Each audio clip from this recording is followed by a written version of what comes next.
but I didn't understand the shame that they were experiencing. I'm going to stop and revisit this for a second because I thought I went live everywhere and I actually didn't. I just, I forgot YouTube people and I'm so sorry. So let me back up. We're going to be talking about betrayal and toxic relationships, betrayal and narcissism. Why betrayals hurt so much. We can get into also why narcissists tend to betray. If you're interested in that, I want to listen to what you want to talk about here today.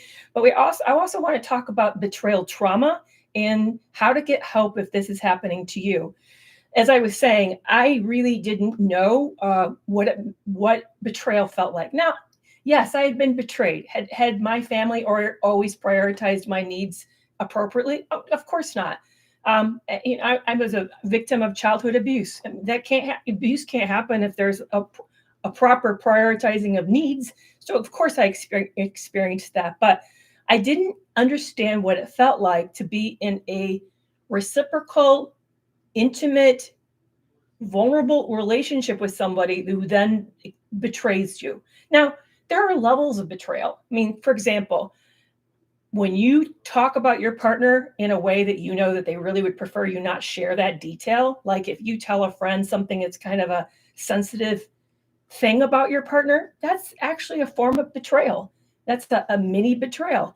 When you maybe even laugh at their expense, or you fail to take their side in some discussion because you might even think they're wrong. Maybe you think you got it wrong, but all of these are forms of mild betrayals. And I think that's a common thing that happens to a lot of relationships. It, however, puts you on a slippery slope because it was interesting. John Gottman, I don't know if you guys know who John Gottman is that he's this researcher who has looked at healthy relationships. He spent his entire life. I mean, he has a longitudinal study that can predict with over 90% accuracy if a couple's going to make it based on how they have an argument. So what he found more recently, he did this big study on betrayal and found that there is a process. There's actually steps that happen. And it takes 24 different individual steps to move from a close relationship to a major betrayal like infidelity or some other massive betrayal. And it's fascinating because it starts out with these little innocent things like the first is, believe it or not, you just failed to show up for your partner. Have you guys noticed or seen this orange peel test that's going on some of the social media platforms? It's where partners people ask their partner to peel an orange for them. It's usually women asking men, if their male partner, if they would peel an orange for them. What they're doing is they're setting that person up to to see if that person is going to reciprocate. It's called an emotional bid. So when you, like, for example, tell a joke, you hope people are listening. You telling a joke is an emotional bid for others to participate, listen, and then respond back. When you read something aloud, that's another type of an emotional bid. When you even share a detail in your life to a friend, that's an emotional bid. What we do when those around us give us an emotional bid, we could either turn towards them and respond like, oh, I think that's so funny, or, whatever, you respond. You can ignore it, or you can reject it by like commenting on it or saying, no, I'm not going to do it. Relationships that have too many ignoring or avoidance of an emotional bid tend to not work. They tend to end in divorce. So this orange peel test that people are doing out on social media is actually putting their partner on spot to see whether or not this is a person who turns towards them. Is this a person who ignores them? Or is this a person who actually rejects them? And it's been fascinating. You just put it in the search bar and look at the videos. Some of them are shocking. Some of these partners they get aggressive. So anyway, it's fascinating how this happens. But the first level of betrayal is to turn away, to ignore or turn away. And then it slowly moves over time and it becomes things like where you make them a butt of the joke, where you start to share their secrets to other people, where you talk about them behind their back. You start to cross these boundaries or do the secret keeping, and you're moving from a minor kind of betrayal, like a minor breach of the commitment of the relationship, to now moving towards a major one. Like I said, John Gottman in his research found that there are 24 steps from just a breach in the relationship to a massive form of betrayal. So yeah, it happened to me, when those of you who don't know my story, I was married 31 years to a really great guy. And those of you who know me back in the day when I lived in Michigan, I know some of you here know me from then, and you're aware of us as a couple. He got cancer and then passed away in 2015. And I started dating, and I met this guy that I thought was really great. And what I didn't know is I met a very toxic man.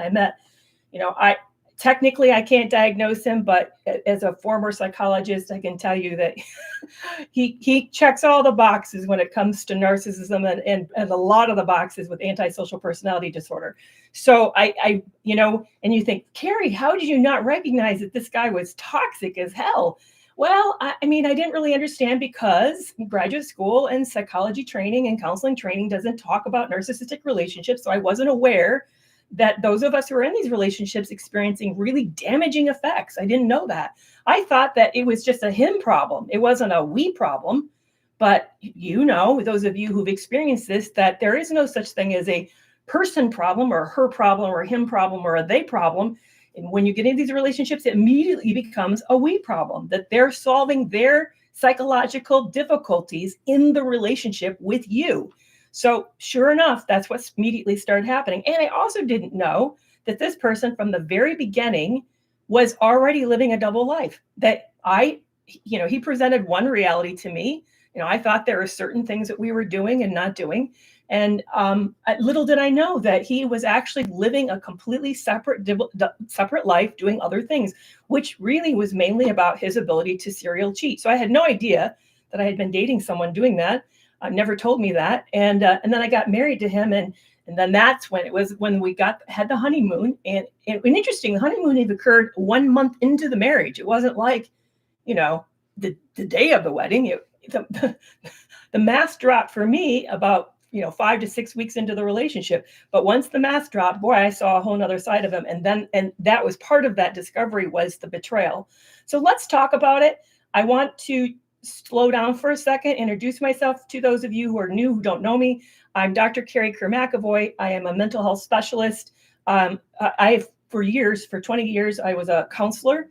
These days, I'm a retired psychologist, but I love to talk about these topics. And as a narcissistic abuse survivor, I am passionate about your recovery. I'm passionate about it. I'm passionate about you getting the support that you need, getting the information that you need, because I truly believe that knowledge is power, and that it is one step. It's not all the steps, but it is one step to your healing. You need to know what happened, why it happened. Then you need to be able to know how to get support. I think that's super critical. That oh, I'm so glad, Michelle, that the books are coming. Exactly. I have a Breaking Free book set for those of you who are in TikTok that you can order, that is critical as part of your healing. Thank you so much for mentioning that, Michelle. They are available in a TikTok shop. You get two. You get my story. I told you a little bit what happened to me. It's in Love You More. And then this workbook was what I needed that I didn't have to set me free. It was the questions that I needed asked that nobody asked me, to help me understand what cognitive dissonance was, that I had a trauma bond, that I wasn't seeing clearly who this person was, that he was faking. I didn't know that you should ignore what they say and watch what they do. Nobody ever told me that. Nobody ever processed with me what it felt like to live with this duplicity, and that the confusion, the mental confusion. I didn't know that that was normal part of cognitive dissonance, that the confusion was a signal of the lack of safety I was experiencing. So this workbook is actually, it gives you the reflective psychological questions that you get to work through, so you can figure out what you're going to do and what the next right best decision for you is. So you can get this in the TikTok shop. It's also available I'll put the link in for Facebook and YouTube where you can get it. So I'd be thrilled to send this out to you. And it's also available digitally too, for those of you who say, I don't want to book around in the house. That's not safe for me. Please, I'd rather work on this on a mobile device. If that's the case, I sell it to you digitally as well. So let's talk about betrayals. Nobody ever told me, and I would love to know you guys what you think. Please let me know.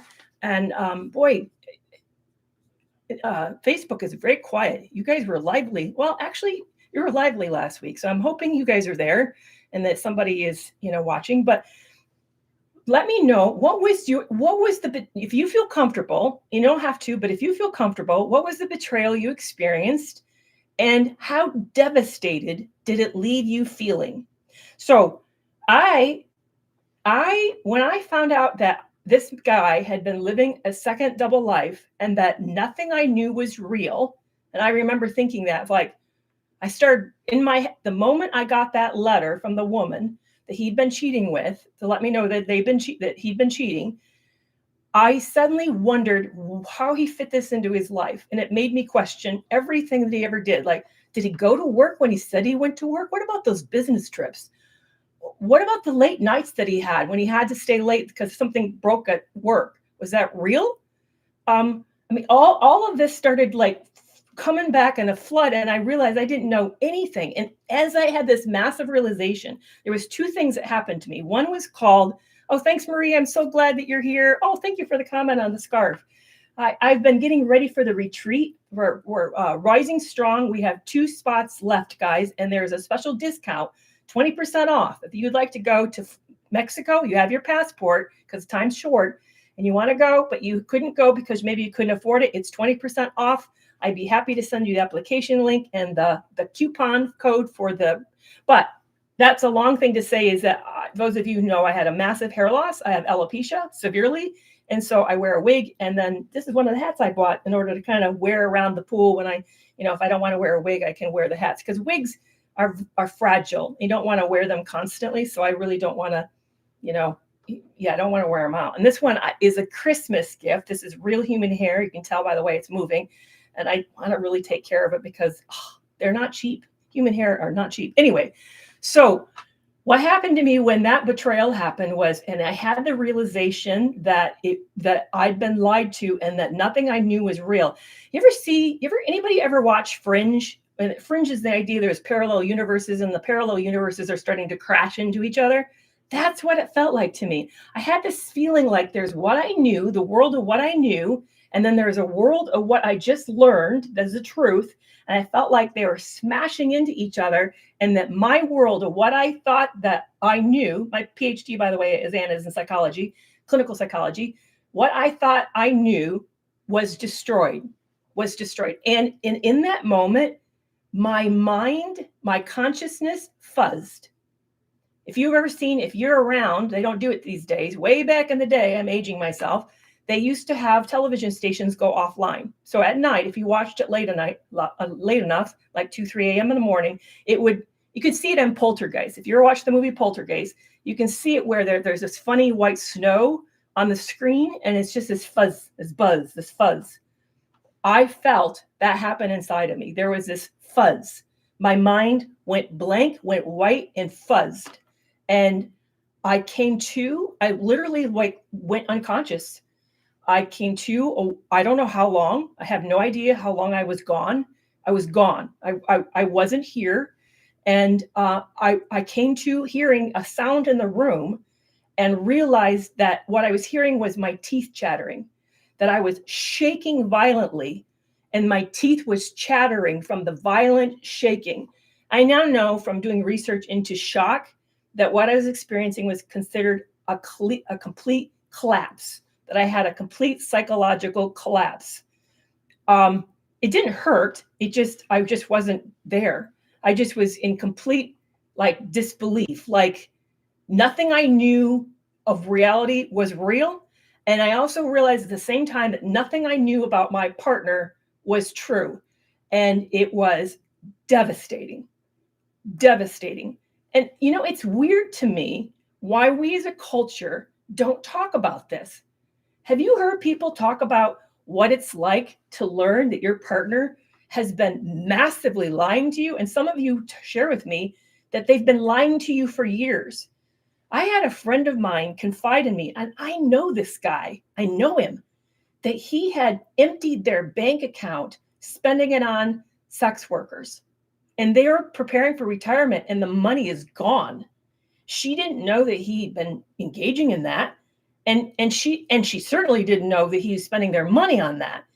I mean, we don't talk about that. We don't, and I know you guys share with me that you find out that they have business dealings that you didn't know about, or you find out, maybe you found out they've been abusing one of the kids, or they have other relationships with other people. I mean, but when this happens to us, it's devastating. It is you've experienced, that's why it's called betrayal trauma. You've experienced a massive trauma. My body's reaction to that experience demonstrates that I was physically in trouble. I mean, I psychologically collapsed for a little bit of time. Now, granted, I was able to pull myself back to, in fact, I even ran out to the beach when I woke him up. So if you're curious what happened, I woke him up and I said, somebody's been getting a hold of me. This is her name.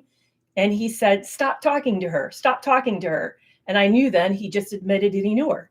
And so I then got up, dashed out. And by the way, this guy already intimidated me because he had already done some really hurtful things on that trip to teach me my lesson and that he was in control.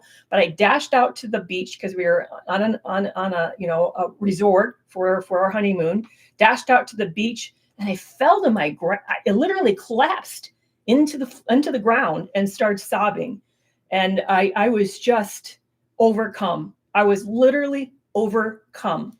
And, it took me a long time to recover, months to recover. But I bet, okay, so those of you who can relate to this, put it number 1 in the comments. How many of you got help? How many of you heard from anybody, hey, you've just been traumatized and you really need help? And this is what we should do to help you be able to recover from this really horrible thing that happened to you. I'd love to see how many of you were supported during that experience. And I, by the way, because I'm a clinician, I knew that I needed support. Yep, already you guys are certain the ones are coming in. Nope, you did not get support. I knew I reached out to a therapist who is trained in sex addiction. And I also immediately scheduled us to go to an intensive treatment program. Yep. Oh man, you guys, I know it's awful. There's some, and both of those places ignored me. Both of those places never once stopped and said, you've been traumatized. Oh, I'm realizing you guys, I don't know how you're hearing me.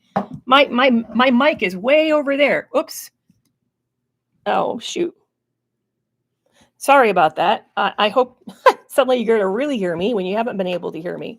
So I probably sounded very distant and way off. But okay, sorry about that. Yeah, I know TikTok can hear me because I have a separate mic and you guys are running on my phone. So yeah, it's shocking when this happens. When you then reach out to help, you get help. Yeah, the sound, I have a special mic on my phone, a really nice mic. So it should sound good, sound better than the phone mic sounds. But anyway, yeah. But it's interesting. So I saw a specialist who focused on him, but talked about the we. There was no we, there was just him. And then I also then went to an intensive program to try to get me to get one of the best in the country for sex addiction. Again, they all focused on him and they ignored me. And I looked at all those partners who were coming in for help and saw all of us, like, we looked dazed. We're stumbling. We didn't look alive. We were in trouble. As a group of victims, we were in serious trouble and there was no help. No help. It's weird how, so here's some thoughts I have about that. I want you first to know, if this has happened to you, that you have experienced, like you went down an airplane crash. I want you to begin to think of it that way. You went down in an airplane and you happened to walk away.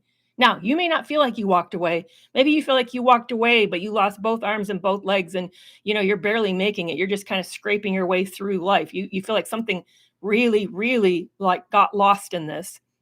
But I want you to view that you experienced a massive trauma and that you're walking away, but something's been lost. Something probably has died in that process.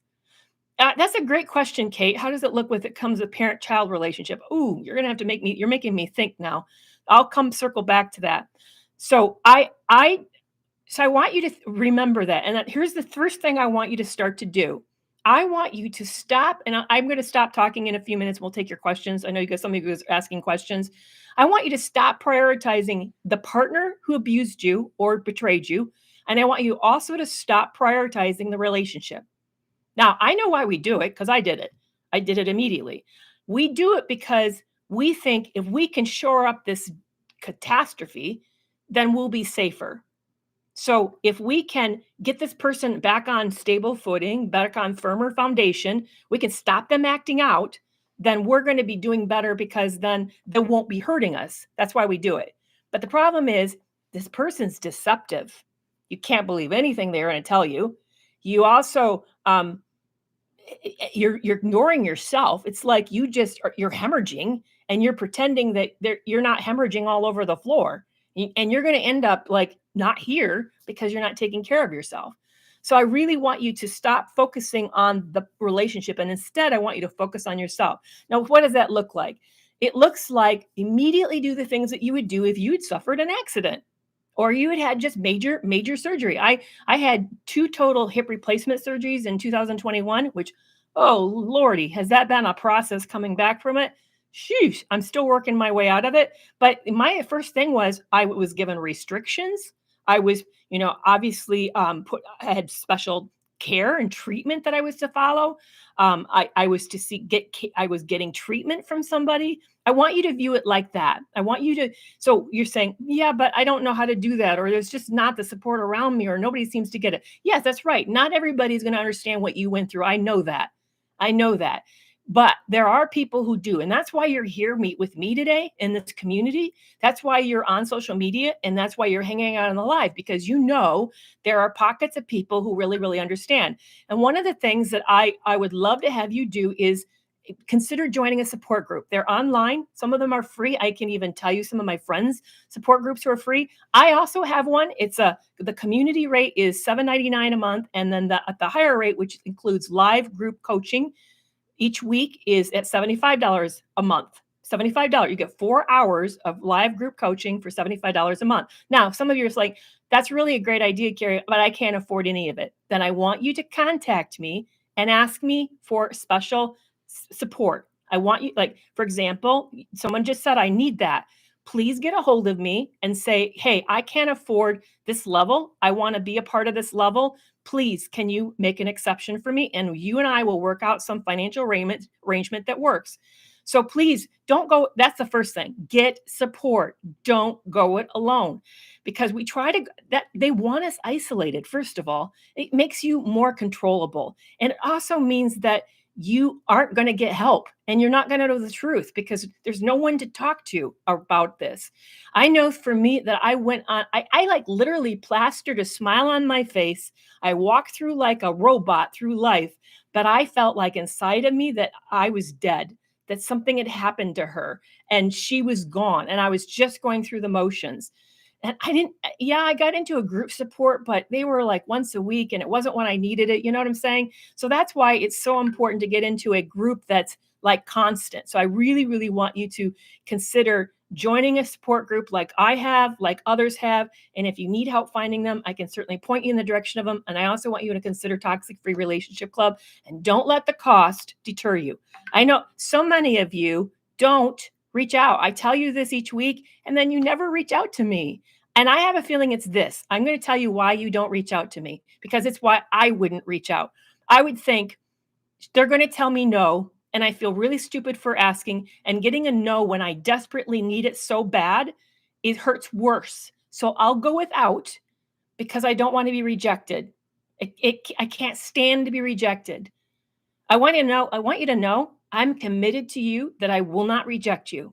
We will find a way to make it work. Okay. So we're got it right out on the table. I understand why you guys are not talking to me about this and getting help for it, because you're afraid. You're afraid that I'm going to tell you no. So I want you to know I'm not going to say no, but you have to reach out. Unfortunately, I can't mind read. Okay. So check it out with, it's a link in my bio for those of you who have access to that. It's also on my website, Kerry McAvoy, Ph.D. If you want more information, how to get a hold of me. I put my email everywhere. My email is easy to find. It's hello@kerrymcavoyphd.com. And yes, the Rising Strong retreat for February is still got 2 spots left, 20% discount available until next week. That discount closes, the retreat closes next week. So if you want to go and you've thought about it, but you've been on the fence, but you find the cost a little too high, check it out right now. Again, if you can't find the link to it, let me know, because I'd be happy to send you a link with the coupon code.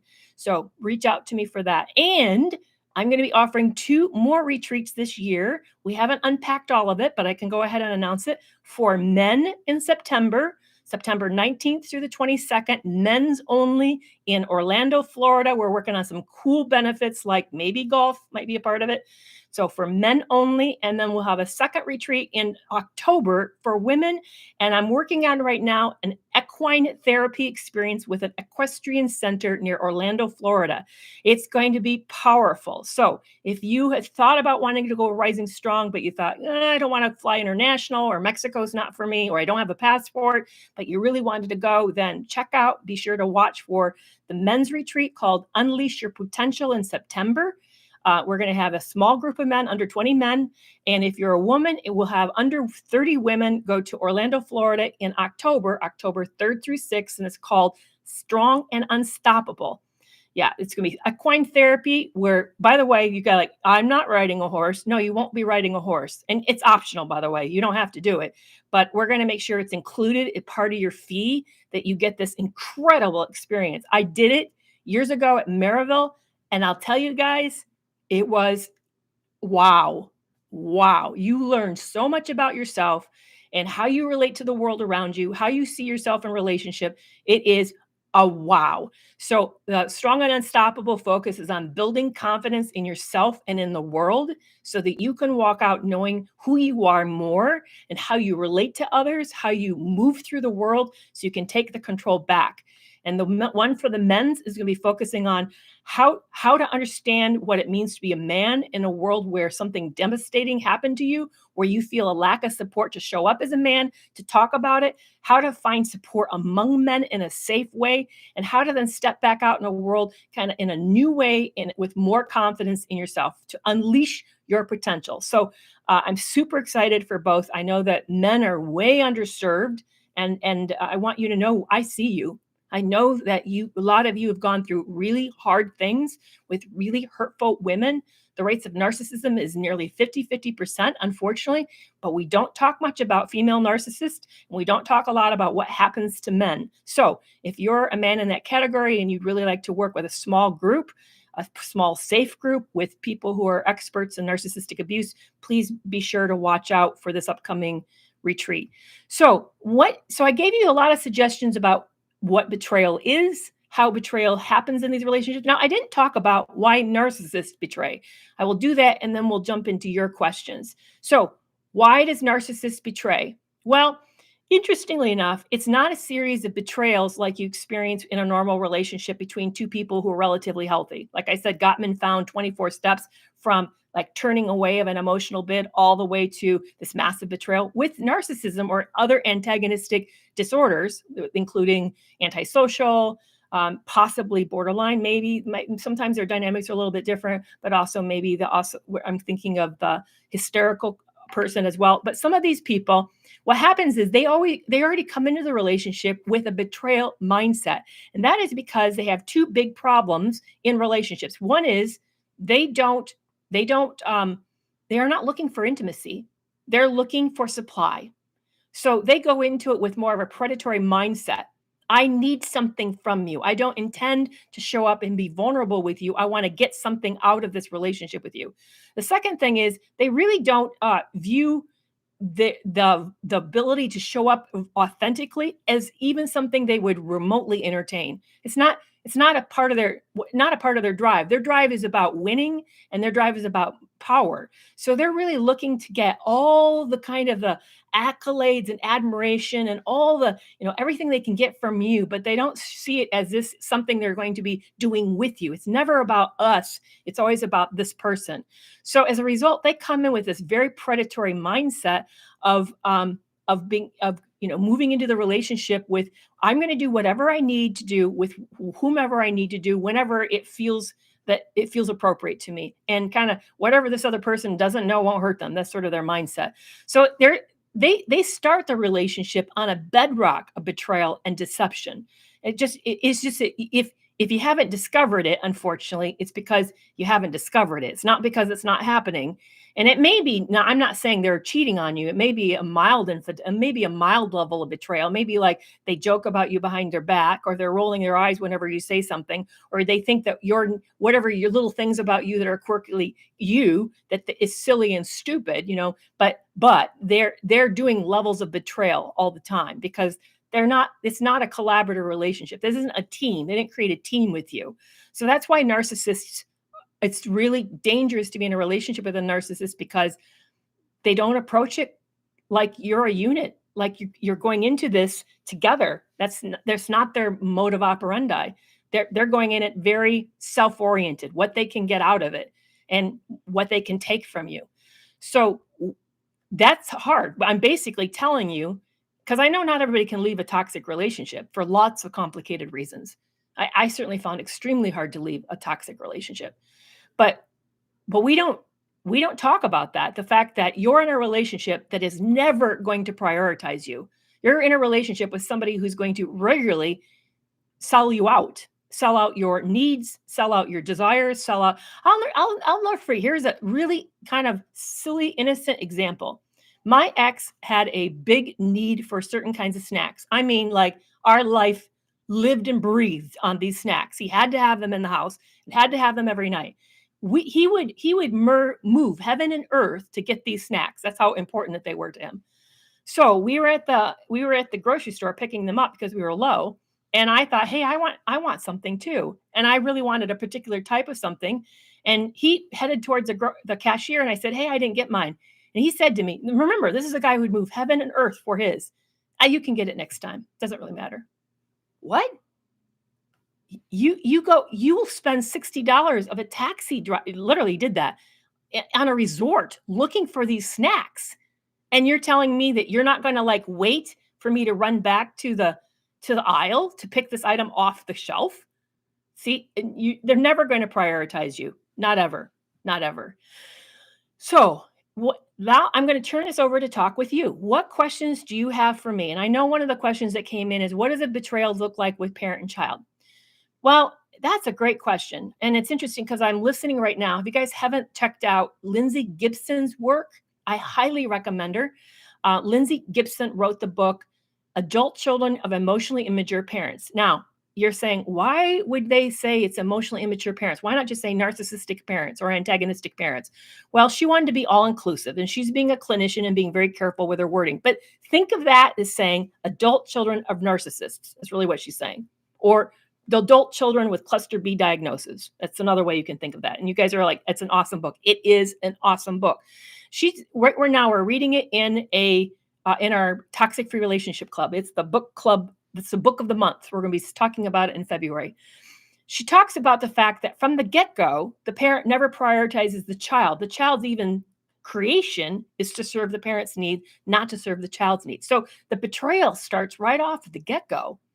You guys who are in a relationship with a toxic person and have had children with them, you can see how your partner is struggling to prioritize the child's needs. They don't prioritize the needs. They expect the family. They expect a baby to prioritize their needs. I'll never forget when I was with a close family member of mine who struggles with some toxic traits. And my infant, my oldest was an infant at the time, screaming. And this person literally just got louder to talk over him. Think about that for a minute. I'm here trying to console him, and this person's talking to me. And they can't see the baby's needs, obviously, as an infant would trump their needs. No, they just got louder so that I could continue to attend them and ignore my son. That's what they do. They literally, the betrayals start from the moment the infant is born, because the infant learns that they are important. Their emotions are important. Their needs are important. That the only way to survive this relationship, survive this family, is to keep the toxic person happy. So unfortunately, for those of us who grew up in a home like that, then we've learned to sublimate what we need. We've learned to give up. We may not even know what we feel. Our definition of ourself may have gotten defined by this person. We may be very performance oriented. We may be perfectionistic, hyper independent. I remember as a kid thinking, if I could just grow up and get out of here. That was my goal. I just want to get out of here. I want to become an adult so I have more control over my life. That was because my needs weren't being prioritized. So we talk about betrayal in childhood. Yeah, it starts right from the get-go. It creates, now what happens is a lot of us who grew up in these homes are highly functional. We're over functioning. That's the other problem. We're going to wear ourselves out and wear ourselves down because we're doing too much. And then we end up getting into relationships with toxic people because it's familiar to us. Now, that's not true for everybody. Remember, I've talked about this before. There's a massive study looking at who gets into narcissistically abusive relationships. 66% of you have no history of trauma and you came from a great home. But the 33% of us, however, this is why. It's because it's familiar. And we've been used to relegated to second place, third place, or last place in our family. Yeah, you want to know if I can recommend a book for an adult child who's growing up with a narcissistic dad? I highly recommend the one I just mentioned. It's called Adult Children of Emotionally Immature Parents. She has a series. It's a series of 3 books. By the way, in the back of the second one, which is called Recovery for the Adult Child of an Emotionally Immature Parent, she has what's called a list of Bill of Rights. I'll tell you guys, when I heard it, I cried. I cried. How many of us have ever heard that you have a right to your feelings and that you don't have to agree with anybody else? How many have ever heard that you have a right to disagree and to stand on that principle, and it's okay if nobody likes that? I mean, it's weird to think of the rules that we learned in order to support emotionally immature parents.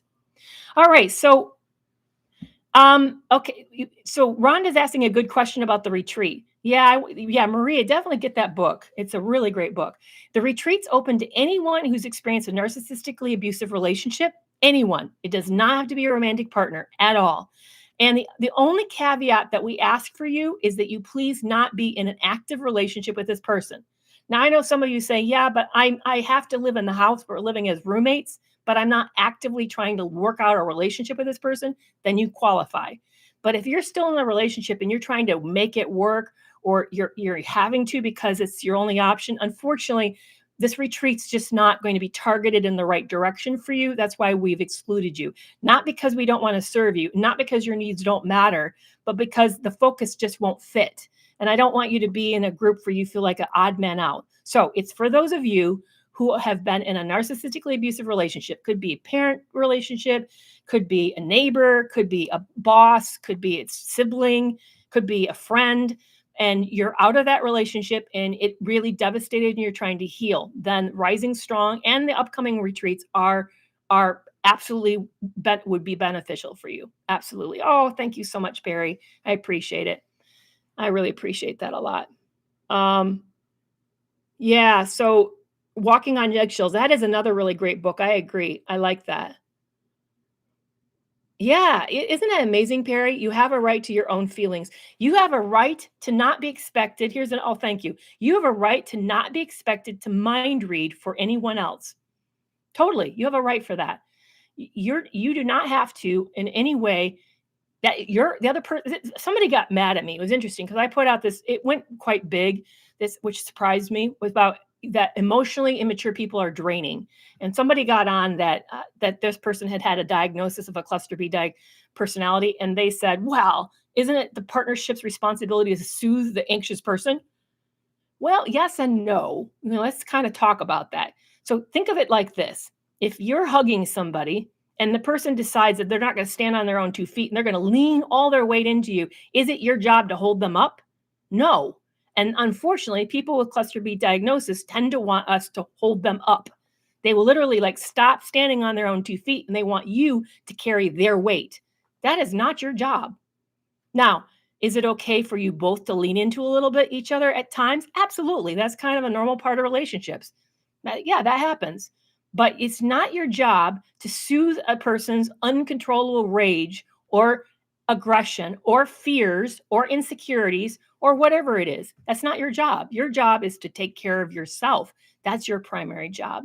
Yeah, we love each other. And yeah, we're going to show up for each other. We're going to go back to that emotional bids. You're going to when they tell a joke, you're going to be interested. If they ask you to peel an orange because they don't want to mess up their fingernails, you're going to peel the orange. But it does not mean that when they're abusing you and losing it inappropriately and screaming and trashing things, that it's your job to calm them down. That is not your job. Never your job. Yeah, yeah, exactly. Yeah. Raina, he did that person talk louder over the baby. Absolutely. So are you saying that I ignored my ex's bids when I led her to cheat and she ignored mine that led to cheating? No, I'm not saying that. You unfortunately missed that was one of 24 steps that have to happen. The first step is ignoring emotional bids. Now, Gottman's research found that if you consistently ignore or reject your partner's bids consistently, as a rule, then you're likely to end in divorce. That's just what the research bore out. I'm not saying that's true in your case, and certainly it's not what led to a betrayal, but it's the first of many steps. And I actually, if you sign up for a paid version of my subscription of newsletter through Breaking Free with Kerry and Tara Substack, I talk about it in today's episode that there's actually a process and it gets incrementally worse. And you probably missed the part where I said then you start like breaching boundaries, trash talking each other. You start to share each other's secrets. There's this whole process that happens that's a breakdown of the relationship. But the first step often is what's called rejecting emotional bids. But no, I'm not saying that at all. And if it sounds like that, I apologize because I wasn't making that connection. So what other kind of questions do you guys have for me? We've got about 15, 17 minutes to go here, and I would love to talk to you. And by the way, I always decline requests to join me because I don't know you, and you need to talk to me beforehand, just because I just don't take it. Any advice on how to calm your central nervous system, like exercises? Absolutely. Breath work is amazing. And not any, it's got to be with diaphragmatic breathing. You need to breathe from the belly where you're expanding your gut and learn how to do that. Meditation is really, really helpful. There are even apps out there that will help you to kind of stop and process that. Again, that's a benefit in the Toxic Free Relationship Club. I have several breath work exercises that are available at the higher level, but you also can Google them on YouTube and find them. There's some really great stuff out there on that. Yeah, that will help you teach you what box breathing is. On my website, too, by the way, on YouTube, I also have a whole list of things like centering yourself, using your senses to kind of check into your body, kind of root yourself, how to ground yourself. All those things really, really help. And there's a whole series of videos that are available for anybody who's interested on YouTube on how to do that. So it's super helpful to do that. And thank you so much for the gift, Court. Appreciate that. So I'm struggling to co-parent with my ex-husband because I don't feel safe around him and I don't think my child is. Yeah, that can be a really big struggle. And chances are that you aren't feeling there isn't a lack of safety. How old's your child? I'd be kind of curious to know that.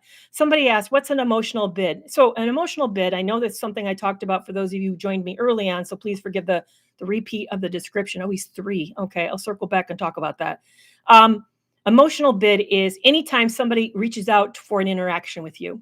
So it could be like you tell a joke and they laugh. That's an emotional bid. Or you share a news story or you talk to them. That's an emotional bid. Maybe you even reach out for a hug. That's an emotional. Anything that we interact with another person, we want something back from them. That's an emotional bid. And healthy relationships, we mostly turn towards each other. Gottman tells this really fascinating story of a time where he almost rejected his wife's emotional bid. And this is so it can be even indirect things like nonverbal things. He shares how he was walking past the bedroom and he saw his wife sitting at the makeup, her vanity table, combing her hair, and he could see her face in the reflection, and she looks really sad. And she was combing her hair. And he thought, you know what? Something's going on. I could walk over and check in with her and find out what's going on, or I can ignore it and pretend I didn't see that. He decided to move over and he actually took the comb from her and he started combing her hair and talking to her and said, what's going on, babe? How can I help you? And then she started to unload and share with him what's happening. That was a turning towards moment. It was in nonverbal. She didn't actually request it, but he saw it and then he moved towards her to help her out. And that's amazing. When we learn to do that for each other, I'm not saying you have to mind read, but when you see those moments where say your partner comes home from work and they come in and when they step in the door, there's a heaviness. Now, I'm not talking about a toxic relationship where we're walking on eggshells or thinking, oh boy, the shit's about to begin around the house here. No, I'm talking about a healthy person. They kind of step in and heavy and you hear the way the keys lay down on that counter. You can actually, you have a choice. You could step over and say, hey, how did it go today? You okay? or you could ignore it, but when we turn towards each other, we keep the relationship healthy. And I'm talking, by the way, about healthy relationships, whether friendships or with our family or with our partner, all those types of friendships. Someone asked me way earlier, and I want to circle, I don't know if this person's still here or not, do I believe in true love? Yeah, I absolutely believe in true love. I've experienced, I think in my first marriage, I had periods of it. It kind of came and go. It wasn't always the healthiest relationship, but for the most part, he was very loyal. We had a incredible trust between us. I really missed the incredible trust. Um, yeah, I definitely believe love exists. I think it's hard to find, unfortunately, too hard. I'm afraid, which makes me kind of discouraged. But I do believe true love does exist. What I did, I see the video of the guy who wouldn't buy the canned pumpkin. Yeah, absolutely, I did. That's a perfect example of a rejection of a bid. Um, he felt angry because she didn't respond fast enough. Now here's the thing, she sent him out for something, and because he didn't get the response he wanted, he couldn't think through that. And then when she calls late, too late for whatever reason, and we don't know why. Could be she was knee deep in a baby's diaper. We don't know why.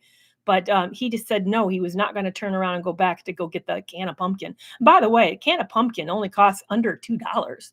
So the guy wasn't going to spend under $2 just to for ease. And he said, well, he didn't want to sit all around the house. Does he know how long canned goods last? I mean, people have bunkers full of them in case there's like a end of world, and they're leaving them for years. So I don't know why he thought, well, I can't buy it. It's going to go. It doesn't spoil, dude. To me, he was angry. He was being punitive. He decided that he was going to get her back because she didn't respond fast enough. That's what I think. Oh, Stephen, you're so sweet. Thank you. Yeah. So what are kind of questions you guys have today? What's on your mind? Is a relationship not yet beyond repair? How do you approach the other person about engaging in it to repair it? That's a fascinating question. That already leads me to wonder what makes you hesitant. I really want to first ask you that. Why are you hesitant to approach the other person? What's making you uncomfortable? Is it that you don't have a language for it? Maybe because you're self-conscious? Or is there something going on in the relationship that's making you not feel okay doing that? That's what I want to know. Yeah, a really good book. I do agree with Kate. Is Why Can't I Just Leave? I also have an interview with Kate. I'm sorry, Dr. Kristen Milstead. Dr. Milstead is. I was able to interview her last year. No, yeah, last year. Fabulous interview. It's available on my website if you'd like a copy. Buy a copy for sale. So, how do you access and collect enough proof for my safety and concern? That's a great question for Family Court Quarter. I think they actually have an app that you can collect information on that would be really, really helpful. Um, and it was a 3-year-old, and you want to know how to. I asked you a question, you answered. Oh, somebody asked me how to keep a 3-year-old safe, and I didn't finish the question. Wow, that's tough because a 3-year-old is basically a toddler. Is there a way for the person who asked that question that you just don't let your 3-year-old alone with your partner? Now, I know that if you guys are divorcing or separated, you can't. But you can petition the court for supervision, but that means you need to really document a record, like a lot of history to suggest this person's not safe, the child's not safe with this parent alone. So what it comes down to, this is onerous. I know this is not easy, but I'd highly recommend that what you begin to do is that you start to record every interaction that you witness. You need to witness it. You have to be there. Can't take it as hearsay.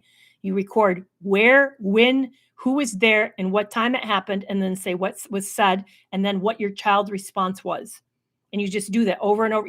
That is very powerful evidence because it's hard to reject facts, evidence like that. It's very, very hard. But you have to have a notebook and a paper and pen and ready to go all the time. But your kid's worth it. It's really, really worth it. So that's what I recommend is that you start to document why you believe this person's not a good person for this child to spend time alone with them. It's an uphill battle. I know that it is, but I do think it's really, really worth it. Okay, so your family says I should just leave. Yeah, I agree. Be careful versus recording. You need to know whether or not what the laws are in your state on making a recording. But you can always create a paper trail. That's what I'm recommending, a paper trail. So I'm saying paper and pen, record. And by the way, do it in black ink. You probably didn't know this, but medical records, legal records are written in black ink. They're not written in blue, they're written in black. I know it's not the same for real estate, but it's for medical records, it's black. Okay, so how can I explain to somebody why it's not easy to leave? Yeah. I was just listening. I'm getting certification with Dr. Ramani's narcissistic abuse training course right now, and she's talking about why it's not always possible to leave and how come this is so hard to explain to the rest of the world. Antagonistic people make it difficult. They make boundaries difficult. They make sure that whatever you do that's self-motivated or self-interest, that you get punished for it. They set this reward system up, and boy, the punishments are brutal. I mean, really, really brutal. And they have, see, here's the other problem is they have a lack of self-restraint and not much of a conscience. So that means that they're willing to do things that are devastating, that would be socially inappropriate. It's very hard to describe that your partner is willing to be socially inappropriate in order to harm you and to prove their point and to win. So if you make any move of self-protection, they're willing to do that. It's awful. I felt real terror in that relationship, real terror on a regular basis, to the point that I'm, you know, I'm a well experienced interviewer. I've talked to people. I've worked at a psychiatric hospital with patients, that were one step up from a state level of disturbed, and I know how to deal with them. And I found myself that I couldn't speak, that I was struck mute around this man. It's very hard to explain if you when you watch for me when I watched the movie The Invisible Man, the new version of it, now mine wasn't violent physically, but I saw him do violent things, but he was psychologically violent to me, psychologically. And he never called me a name, by the way. He did all of that without calling me a name. He terrorized me psychologically. And I could relate to her so well, that fear she felt trying to escape from the house, that fear she felt even meeting him and having that negotiation with his brother. It was I can't begin to explain it. And I know it's really hard to share that with anybody else, because what you're experiencing is called coercive control and ambient abuse. And this is all these things, like how, for example, we didn't eat. He would run me all day with no time to eat for breakfast or lunch, and we'd finally eat at dinner. That's it. Then he would keep me awake until 2, 3 a.m. in the morning by watching loudly YouTube videos in our bedroom. And then he'd set the alarm for hours ahead, like for 6:30, when he knew we didn't need to get up till 8 or 9. He would set the alarm early and let it go off over and over and over. He was literally wearing me down, running me down to where I was no longer able to take care of my physical health. I wasn't in charge of my food. I wasn't in charge of my sleep. I wasn't in charge of my schedule. I wasn't in charge of my privacy. I couldn't, I had to get permission to see friends. He was coercively controlling me. It's really hard to describe what that feels like, because you can have somebody who's never calls you a bad name, never maybe even raises their voice at you, maybe never raises their fist at you, and yet they can create an environment that is so inhospitable that you're like a prisoner at war and that you can't see a way out. That's what it felt like. They did this research study on dogs, really cruel. I'm sorry, it's going to be triggering for some of you. They put dogs, they wouldn't allow it today, it would be considered unethical, but they put dogs in a cage, and they periodically set the cage bottom off with electrical shocks. And then they watched what happened to animals when they lived in this environment where they were helplessly being shocked. Well, they went crazy. That's what they did. And that's what's happening to us when we live in this environment with all this random abuse, this random, explosions and temper losses and criticizing you. And I mean, I'll never forget, we get home from going grocery shopping, and I've lived with him for over a year and never heard this once. And suddenly he's like blowing up over the way the refrigerator looks. What?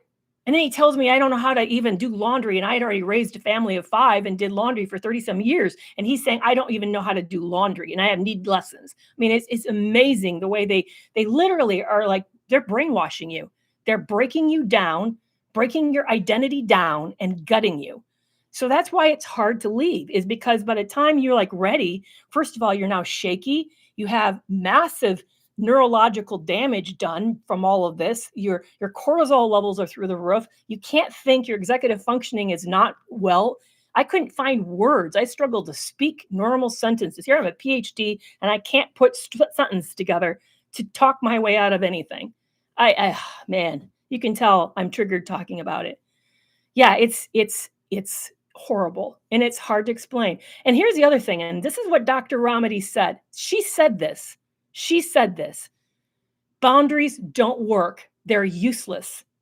Boundaries will exasperate the situation. They will incinerate the situation. You may be injured when you set a boundary because they're going to punish you for setting a boundary. So for those who know you, then say, well, you just have to have better, but they don't know what the hell they're talking about.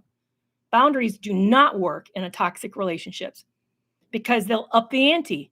They'll make it harder. They'll leverage it. They'll strip you down. They'll find all the ways in which that boundary, their exceptions to the boundaries, are the way you didn't follow that boundary in the exact right way. I mean, it's just, and then you're exhausted because it's all of this nebulous stuff. So I still haven't answered your question. What do you say? I say when someone tells you you should just leave, or I don't know why we're not leaving, I think you need to ignore it.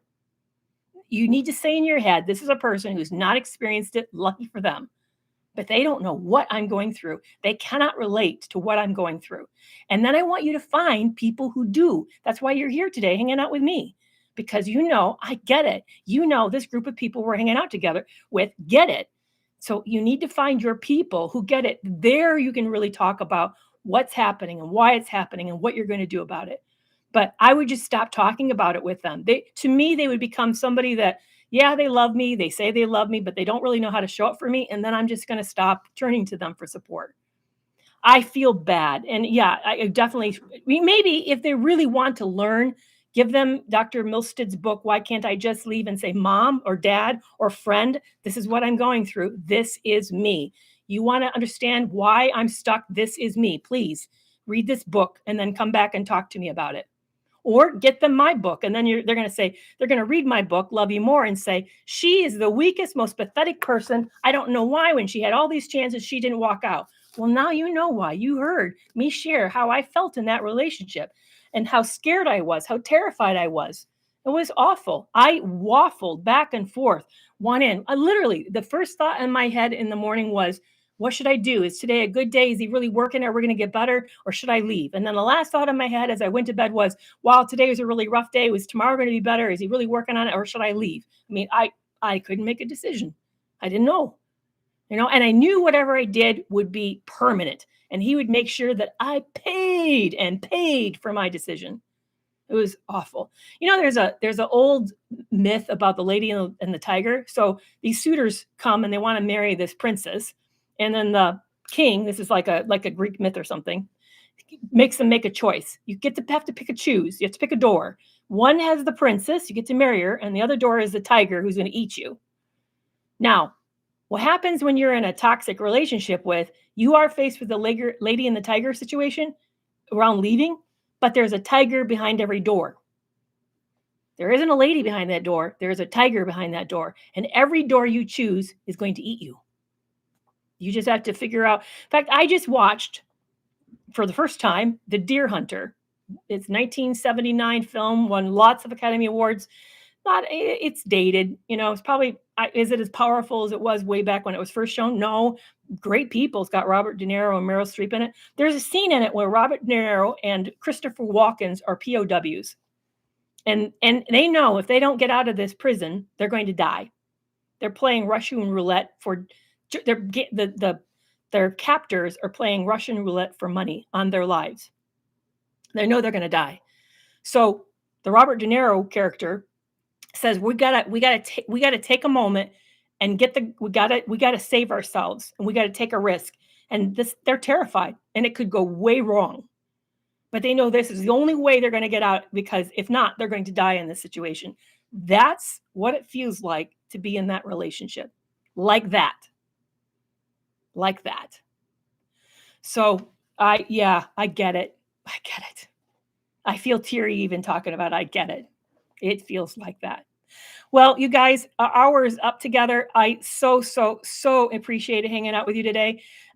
For those of you who aren't following me, please follow me. It really does me a favor when you do that. Also allows you to know what I'm up to and to get more resources, more help. Yes, I did watch The Maid. I loved The Maid. I thought Maid on Netflix was fantastic. By the way, I'm watching a new show. It's on, no, I don't offer counseling these days. I'm retired, but I do have a toxic-free relationship group. So please feel free to check out my link and learn more about that. And I also have a lot of resources. So, but there's a new reality show that is fascinating. You want to see toxic behavior in motion and the battle for self-interest over group interest. Watch Greed. It's called The Trust. It's a Game of Greed. It's called The Trust, Game of Greed. Fascinating. I really am enjoying it. It's a new reality show. I will be back next week at Tuesday at 4 p.m. and we'll be here on these channels talking about another topic. If you're ever curious of what I'm going to talk about a day ahead, go over to YouTube, and also I'll announce it on Facebook, and I put up what the topic is. So if you're ever curious, check out those places and you can be able to find out what we'll be talking about. Next week, though, I already know what it is. Next week, I'm going to talk about female narcissists. So we're going to be talking more about women's friends, partners who are female narcissists. So for those of you who would like to do that, please, and thank you so much for the gifts, guys. That's amazing. If you'd like to do that, join me next week, Tuesday, 4 p.m. Central Standard Time. All right, you guys, love you so much. Take care. See you next Tuesday.